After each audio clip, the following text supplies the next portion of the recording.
நண்பர்களுக்கு வணக்கம். இன்னைக்கு ஜனவரி 11ங்க. ஒரு விழிப்புணர்வு பதிவுங்க. கண்டிப்பா உங்க போன்லயோ அல்லது உங்களோட சமூக வலைதளங்களோ ஏதாவது ஒரு லிங்க் வந்துச்சு, இது மாதிரி ஆர்டி ஆபீஸ் சலானு இல்ல டோக்கனு வவுச்சர் அது மாதிரி ஏதாவது ஒன்று வந்து அதில் போய் நீங்க கிளிக் பண்ணி உள்ள போனீங்கன்னா கண்டிப்பா உங்க பேங்க்ல இருந்து பணத்தெல்லாம் எடுத்துருவாங்க.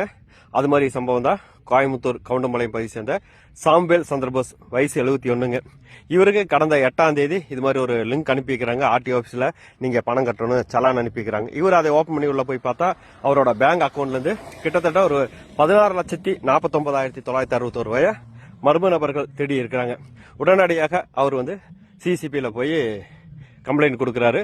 இதனை அடுத்து காவல்துறை மாநகர காவல்துறை ஆணையர் அவரோட மேற்பார்வையில் கிட்டத்தட்ட ஒரு 15க்கு மேற்பட்ட காவல்துறையினர் இங்கிருந்து சூரத்தில் போய் இந்த குற்றத்தில் ஈடுபட்ட ஒரு 10 பேர்த்த கைது பண்ணி கூட்டிட்டு வந்துக்கிறாங்க.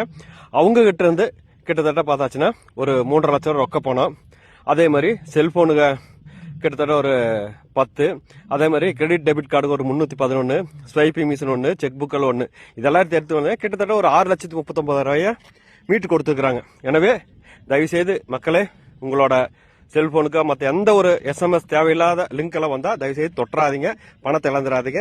நன்றி. மீண்டும் ஒரு பதிவோடு சந்திக்க. வணக்கம்.